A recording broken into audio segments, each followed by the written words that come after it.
இந்த சாங் அப்படி பாடுறான் பார்த்தியா, இவன் பாடுற மாதிரி யாரையா பாட சொல்லி நான் மியூசிக் பண்ணுறதே விட்டுறேன். அந்த மாதிரிலாம் ராஜா சார் சொல்லி காம்ப்ளிமெண்ட்ஸ் கொடுத்துருக்காரு. ஸ்டேஜ் கிடைக்கணும்னு ஆசைப்படுவேன். 100 பேர் அங்கே பண்ணாலும் சரி, எனக்கு ஒரு பாட்டு கிடைச்சா கூட போதும்னு நினைக்கிறோம். நிறைய கான்சர்ட்லாம் பாடிருக்கீங்க.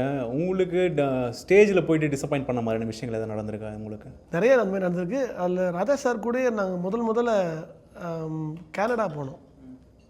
அப்போ வந்து இங்கே ரேசல்லாம் வந்து ஒரு சாங் நான் பாடினேன். அந்த பாட்டு வந்து பயங்கர சார் ரொம்ப ஹாப்பியானார். இன்ஃபேக்ட் அந்த கிளைண்ட்டெல்லாம் கூப்பிட்டு இந்த சாங் அப்படி பாடுறான் பார்த்தியா, இவன் பாடுற மாதிரி யாரையா பாட சொல்லி நான் மியூசிக் பண்ணுறதே விட்டுறேன். அந்த மாதிரிலாம் ராஜா சார் சொல்லி காம்ப்ளிமெண்ட்ஸ் கொடுத்துருக்காரு. அவங்க அது அப்புறமா என்கிட்ட சொன்னாங்க, அந்த ஆர்கனைசர்ஸ், இந்த மாதிரி சார் சொன்னார், 2 ஆஸ்கார் அவார்டு வாங்கின சமம் உனக்கு இது, அப்படி ஒரு வார்த்தையை சொன்னார், அவர் வேறு லெவல் ப்ரோ அப்படின்னு பூஸ்ட் பண்ணாங்க. சார் இந்த வார்த்தையை சொன்னாருன்னு எனக்கு சொன்னாங்க.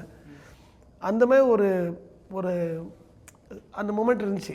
ஸோ ஷோவில் பெர்ஃபார்ம் பண்ண போகிறோம் அந்த பாட்டை அப்படின்னு நினைக்கும் போது, அங்கே போனால் அந்த பாட்டை வந்து என் பேர் இல்லை, வேற ஒரு சிங்கர் பேர் இருக்குது.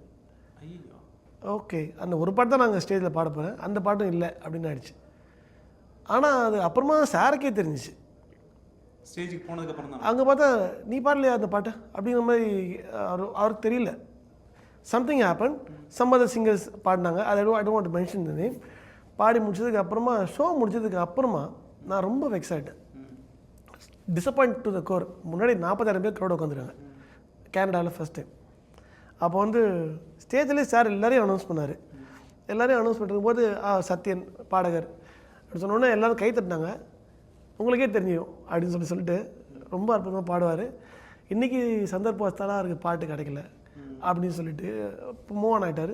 நான் இன்னும் அந்த மோடில் தான் இருக்கிறேன், செம்ம டிசப்பாயின்ட் மோடில் தான் இருக்கிறேன்.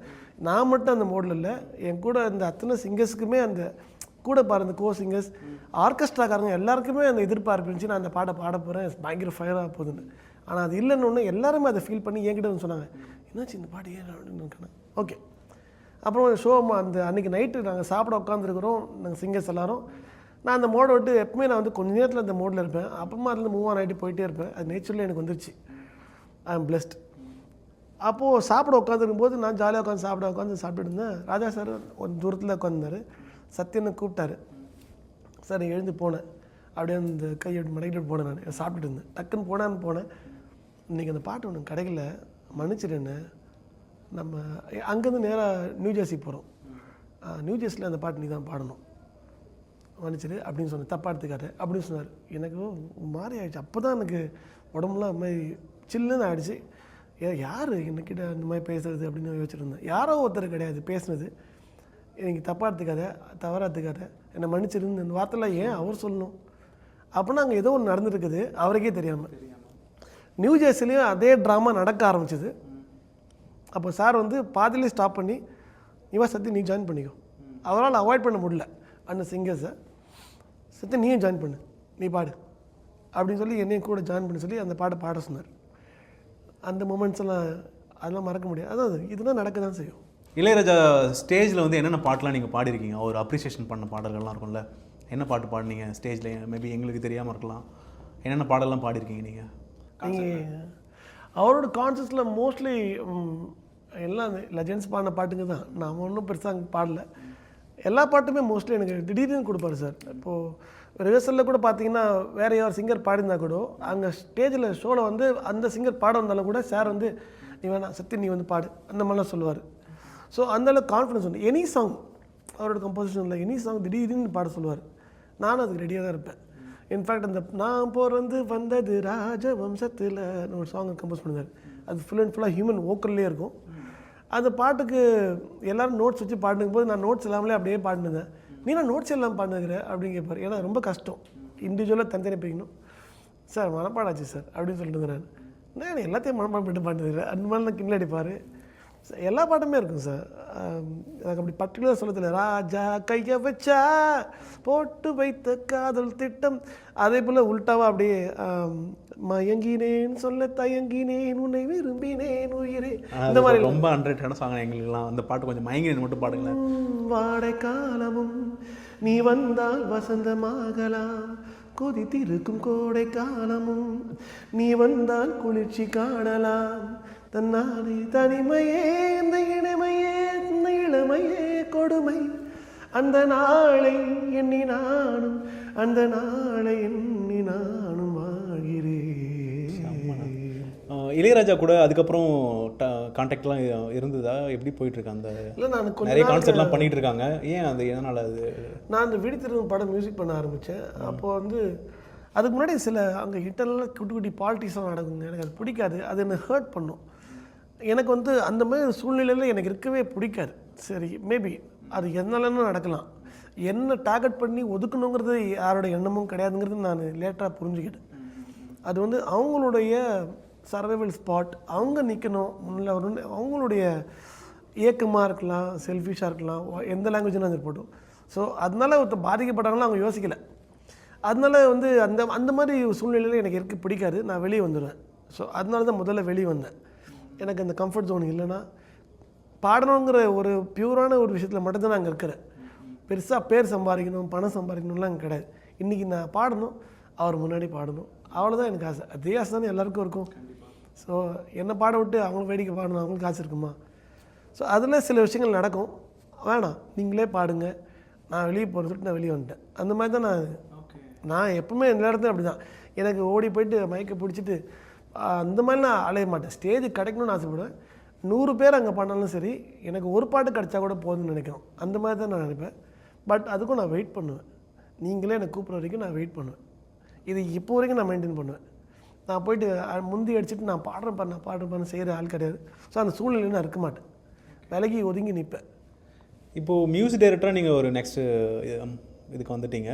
அதனாலேயே பாடல்கள்லாம் குறைஞ்சிதா இல்லை அந்த மாதிரி ஏதாச்சும் யோசிச்சிருக்கீங்களா? முன்னாடி வந்து மியூசிக் டைரக்ஷன் பண்ணதுக்கு அப்புறமா கூட வந்து சத்யன் இப்போ மியூசிக் பண்ண ஆரம்பிச்சிட்டாரு. அந்த மாதிரி சொல்லியே பாடல்கள்லாம் வேறு யாருக்காவது போகிறதுன வாய்ப்புகள் இருந்திருக்கும்ல. ஸோ அது கூப்பிட விட்டுட்டாங்க.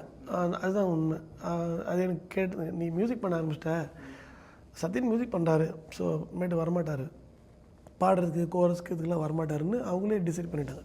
பட் நீங்கள் ரெடியாக தான் இருக்கீங்க. அந்த மியூசிக் டைரக்டர் பண்ணாலுமே எனக்கு இதுலேயும் கம்ஃபர்ட் தான் அப்படின்னு. இல்லை, நானும் கூட சொன்னேன். நடுவில் வந்து மியூசிக் கம்போசிஷன் இருக்கும்போது அது ஃபுல் ஸ்டேஜ் ஒர்க்காக இருந்துச்சு. ஃபஸ்ட்டு வாய்ப்பு, அதில் ஃபுல் ஃபோக்கஸ்டாக பண்ணணுமேனு சில ரெக்கார்டிங்ஸ் நான் வரலன்னு சொன்னேன்.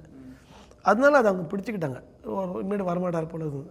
எல்லாரையும் ப்ளேம் பண்ணக்கூடாது, நம்மளும் காரணமாக இருப்போம் இல்லையா? நீங்கள் மியூசிக்கை கம்போஸ் பண்ண ஆரம்பிச்சு நிறைய சிங்கர்ஸ் கூடலாம் நீங்கள் பெரிய பெரிய சிங்கர்ஸ்லாம் கூப்பிட்டு பாட வச்சுருக்கீங்க. லெஜெண்டான சிங்கர்ஸ்லாம் பாட வச்சுருக்கீங்க. டிஎம்எஸ், சுசீலாவெல்லாம் பாட வச்சுருக்கீங்க. அவங்களுடைய பாட வச்ச மொமெண்ட்ஸ்லாம் என் கூட ஷேர் பண்ண முடியுமா? அங்கே என்ன மாதிரி விஷயங்கள்? அந்த கிரெடிட்ஸ் வந்து ஸ்ரீலங்கா சக்தி எஃப்எம் தான் போய் சேரும். என்னை முதல்ல கம்போஸ் பண்ண வச்சதும் அங்கே தான். அதில் ஆர்ஜே மாயான்னு ஒருத்தர் வந்து, அவர் தான் சேனல் ஹெட்டாக இருந்தார். அவர் வந்து மச்சான் நீ வந்து நான் மச்சான் தான் பேசிப்போம். நான் அப்போ ஒரு ஷோக்கு போயிருந்தேன் நூரேலியாவுக்கு. அப்போது வந்து அந்த ஷோவில் வந்து அங்கே நான் பெர்ஃபார்ம் பண்ணுறதை பார்த்தாங்க. பார்த்துட்டு என்னோடய ட்ராக் கரோக்கீஸ் குவாலிட்டிலாம் அவங்க பார்த்துட்டு, ஒன்று மட்டும் இப்படி யூனிக்காக இருக்குதுன்னு கேட்டாங்க. நானே ரெடி பண்ணுவேன். என்னோடய ட்ராக்ஸ் நான் தான் ரெடி பண்ணிப்பேன். அது நான் சொன்னல முன்னாடியே, எனக்கு யாராவது தப்பாக வச்சாலே ஒரு மாதிரி டிஸ்டர்ப் ஆகிடும், பாட வராது. அதனால் ஐ எம் வெரி பர்டிகுலர். நான் பாடுற பாட்டுங்களே கொஞ்சம் நல்லா குவாலிட்டியாக இருக்கணும்னு நான் அதை ரெடி பண்ணுவேன். அதை பார்த்து நீயே பண்ணி, ஆமாம் அப்போ மியூசிக் பண்ணுவேன் கேட்டாங்க. மியூசிக்கில் எனக்கு பண்ண தெரியாது, இது நான் பண்ணுவேன். ஏன் பண்ணேன்னு அப்படின்னு கேட்டாங்க. அப்போ ஜிங்கிள்ஸ்லாம் பண்ண சொன்னாங்க அவங்க ஸ்டேஷன் ஐடிக்கு. அப்போ வந்து அவங்களோட 10th இயர் ஆனிவர்சரி ஏதோ வருது. அப்போது வந்து என்னை வந்து ஒரு செட் ஆஃப் 21 ஜிங்கிள்ஸ் 7 நாளில் பண்ணித்தர சொல்லி என்னை கேட்டாங்க. அப்படி ஒரு ப்ரெஷர் வச்சாங்க. அவங்க ஒரு நாள் லேட் பண்ணிவிட்டு அப்புறமா கொடுத்தாங்க. சரி, 7 days 21 ஜிங்கிள் ஒரு சேலஞ்ச் அது பண்ணணும். நைட் அண்ட் டே 7 days சுத்தமாக தூங்காமல் நான் என்னோடய ஃப்ரெண்ட்ஸ் 2 பேர் வச்சுட்டு அவங்களுக்கு கீபோர்ட்ஸ் எல்லாமே பிரிச்சுட்டு 3 பேரும் ஒரு ஹோட்டலில் ரூம் போட்டு ஒரு ரூம்குள்ளே உட்காந்து ஃபுல் ப்ரோக்ராமிங் பண்ணுறோம். ஒரு ஸ்டுடியோவில் 2 பூத்தையும் புக் பண்ணிவிட்டு 2 நாள் ரெக்கார்டிங் ஃபுல்லாக சிங்கர்ஸ் வர சொல்லி மாற்றி back to back 7 days no sleep, 0 ஸ்லீப்பில் இந்த 21 ஜிங்கிள் பண்ணி கொடுத்தேன். அவங்க பயங்கர ஹாப்பி, எல்லாமே ஹிட். அந்த மாதிரி ஒரு நிலைமை. அந்த ஸ்டேஷன் ஜிங்கிள்ஸ் இப்போ வரைக்குமே அது வந்து பிரபலமாக அங்கே ஓடிட்டுருக்குது. அதனால் அவங்களுக்கு வந்து they got a very big confidence towards me. Sathyan பண்ணுவான்னு. அப்போ என்ன பண்ணலான்னு கேட்கும்போது, ஸ்தலங்களுக்கு ஒரு பாட்டு பண்ணலாம், அங்கே இருக்க நிறைய கோயில் ஸ்தலங்களுக்கு ஒரு பாட்டு பண்ணலான்னு சொல்லும்போது, முதல்ல நல்லூர் முருகனுக்காக ஒரு பாட்டு பண்ணலான்னு சொல்லும்போது, முருகன்னா நமக்கு மைண்டில் யார் சிங்கர் வருவாங்க? அவர் பாட்டு தான் நம்ம சின்ன வயசுல கேட்டிருக்கோம். உள்ளம் ஊருக்கு உதயா. எங்கள் அம்மா வந்து அந்த பாட்டுங்களை பாடியே என்னை தூங்க வைப்பாங்க. ஆனாலும் திருச்செந்தூரில் முன்னாவேன். அதான் அவர் தான் முருகர்னா டிஎம்எஸ்னா முருகர் தான் அப்படின்னு தோணுச்சு. நான் சொன்னேன், ஒரே சுச்சுவேஷன் தான், டிஎம்எஸ் வச்சு பாட வைக்கலாமா அப்படின்னு கேட்டேன். சரி, அப்படியே சுசீலாமாவையும் சேர்த்துக்கலாமா அந்த பாட்டில்னு. நான் கேட்டது அவங்க உடனே ஓகே சொன்னாங்க. பட் அவங்க பாடுவாங்களா? பிகாஸ் டிஎம்எஸ் ஐயாவுக்கு 91 இயர்ஸ் அப்போது, 91 வயசு. சுசீலா அம்மாவுக்கு she is about 60 years something. நான் கேட்டு பார்க்குறேன், லெட்ஸ் கிவ் எ ட்ரை அப்படின்னு சொல்லி. ஏன்னா எனக்கு இது ஒரு பெரிய சான்ஸாக தோணுச்சு. டிஎம்எஸ் ஐயாவை பார்க்க போகிறோம் அப்படின்னு தோணுச்சு. அவர் பாடினார்னா நான் பார்த்ததில்லை. மேபி ஷோவில் பார்த்துருக்கேன், பட் க்ளோஸ்லாம் கிடையாது. அவருக்கு எனக்கு சுத்தமாக தெரியாது. சரி ட்ரை பண்ண வாய்ப்பு கிடச்சிது. ஐயா பாடுறது ஒத்துக்கிட்டாரு. அவருக்கு ஏற்ற மாதிரி இந்த சாங் கம்போஸ் பண்ணணும், கம்ஃபர்டபுளாக பண்ணேன். அண்ட் சுசீலா அம்மாவும் ரொம்ப அழகாக ஒத்துக்கிட்டாங்க. So sweet of that legend. And TMS ஐயாலாம் பாடும்போது நான் கீழே உட்காந்துக்கிட்டு பக்கத்தில் உட்காந்து பேப்பரை பிடிச்சிக்கிட்டு, ஏன்னா அவர் உட்காந்து தான் பாடினார். 1 by 1 லைன் பை லைன் அவர் ரெக்கார்ட் பண்ணி, அது அந்த அனுபவம் oh my god I am blessed. அது அவர் பாடின கடைசி பாடல். ஆனால் இதுதான் ஹிஸ்ட்ரியிலேயே கடைசி பாடல், அவ்வளோ பெரிய லெஜெண்டோடைய கடைசி பாடல் பாடுறதுக்கான வாய்ப்பு உங்களுக்கு எனக்கு கிடச்சிது. அதுதான் ஐ ஆம் பிளெஸ்ட்டுங்க. அண்ட் ஆல்சோ டிஎம்எஸ் சுசீலா 2 பேரும் சேர்த்து பாடின பாட்டு கடைசி பாட்டு தான் இருக்குல்ல. அதுக்கு முன்னாடி அவங்களுடைய பாடல் தானே அதிகமாக இருந்தது அந்த டியோ பா. அண்ட் அதுக்கப்புறமா அந்த மெமரிஸ் அவர் என்ன ஃபீட்பேக்லாம் கொடுத்தாரு உங்களுடைய சாங்கை பற்றிலாம் என்ன சொன்னார்? அவர் ரொம்ப ரொம்ப பாசிட்டிவ். என்னையே பாட வச்சுட்டல நீ அப்படின்லாம் சொன்னார்.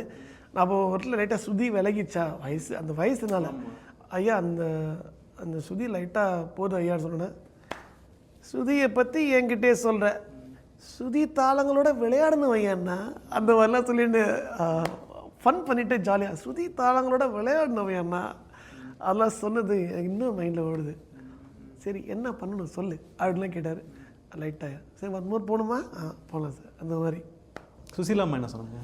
சுசீலா அம்மா ரொம்ப, ஏன்னா ஸ்கேல் ஃபிக்ஸ் பண்ணும்போதே எனக்கு கம்ஃபர்டபுளான ரேஞ்சில் பண்ணியிருக்கீங்க, ரொம்ப ஹாப்பியாக இருக்குது, நான் ரொம்ப நல்லாயிருக்கு, நானும் அண்ணன் கூட சேர்ந்து ரொம்ப நாளுக்கு அப்புறம் பாட போகிறேன்.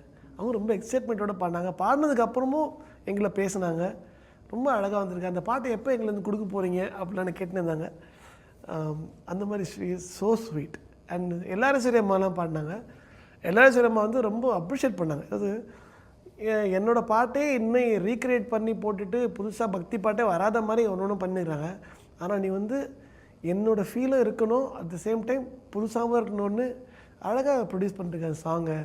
அப்படியே இருக்குது, எனக்கான பாட்டு இது, அப்படி ரொம்ப தேங்க்ஸ் உனக்கு அப்படின்லாம் சொன்னாங்க. சுசீலா அம்மா எல்லாரும் அம்மா என்னோடய வீட்டுக்கே வந்துட்டாங்க. அப்போ வீட்டில் சின்ன ஸ்டுடியோ வச்சுருந்தேன், வீட்டுக்கே வந்து பாடினாங்க. எங்கள் அம்மா சமைச்சு கொடுத்தாங்க.